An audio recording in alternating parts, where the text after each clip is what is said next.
Assalamualaikum warahmatullahi wabarakatuh. Perkenalkan, nama saya Kusneti, NIM 2019112038. Di sini saya akan memaparkan hakikat bahasa dan sejarah semantik. Hakikat bahasa adalah inti sari atau dasar kenyataan sebenarnya dari bahasa. Arti kata hakikat dalam KBBI adalah hakikat. 1. Intisari atau dasar. Contohnya, dia yang menamakan ajaran di hatiku. 2. Kenyataan yang sebenarnya atau sesungguhnya padanya mereka orang baik. Hakikat dan kedudukan bahasa Indonesia tersebut tertuang dari sisi historis dan dasar yuridis atau hukum dalam perencanaan dan pengembangan bahasanya.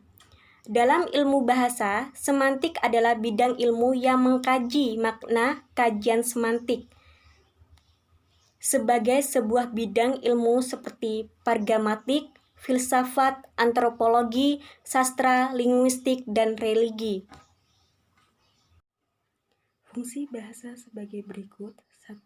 Fungsi informasi. Menjelaskan bahasa berfungsi untuk menyimpan informasi timbal balik antar akibat masyarakat. 2. Fungsi dari bahasa merupakan menyalurkan perasaan, sikap, dan tekanan. 3. Fungsi adaptasi ini bahasa untuk menyesuaikan dan membalurkan dengan anggota masyarakat. 4.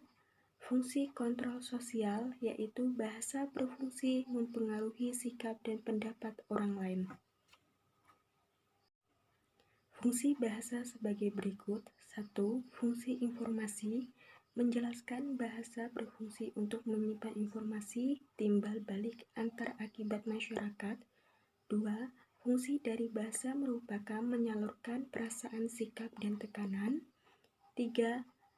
Fungsi adaptasi ini bahasa untuk menyesuaikan dan membalurkan dengan anggota masyarakat.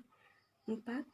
Fungsi kontrol sosial, yaitu bahasa berfungsi mempengaruhi sikap dan pendapat orang lain. Semantik bahasa Indonesia ada 1. Hakikat semantik dan sejarahnya. 2. Hubungan semantik dengan bidang ilmu lain. Hakikat semantik adalah bagian dari bahasa. Semantik merupakan bagian dari linguistik atau ilmu bahasa.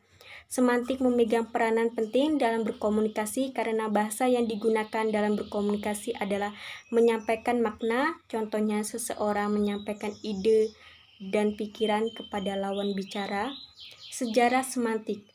Semantik baru muncul pada tahun 1984 yang dikenal melalui American Physiological atau Organisasi Biologi Amerika. Istilah semantik sendiri sudah ada sejak abad ke-17.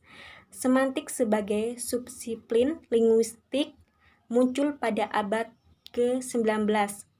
Perkembangan semantik dapat dibagi dalam 3 masa pertumbuhan. 1. Masa pertama meliputi setengah abad. Masa dimulai dengan pernyataan Plato, yakni bunyi-bunyi bahasa secara implisit mengandung makna tertentu. 2. Masa kedua. Pada masa perkembangan kedua ini semantik dikenal sebagai ilmu murni historis, yakni adanya pandangan historisal semantik. 3. Masa ketiga makna ditandai dengan munculnya karya filologi Swedi Gustaf Strand 1931 yang berjudul Makna dan Perubahan Makna dengan referensi khusus ke butiran bahasa Inggris. Sekian paparan dari saya. Wassalamualaikum warahmatullahi wabarakatuh.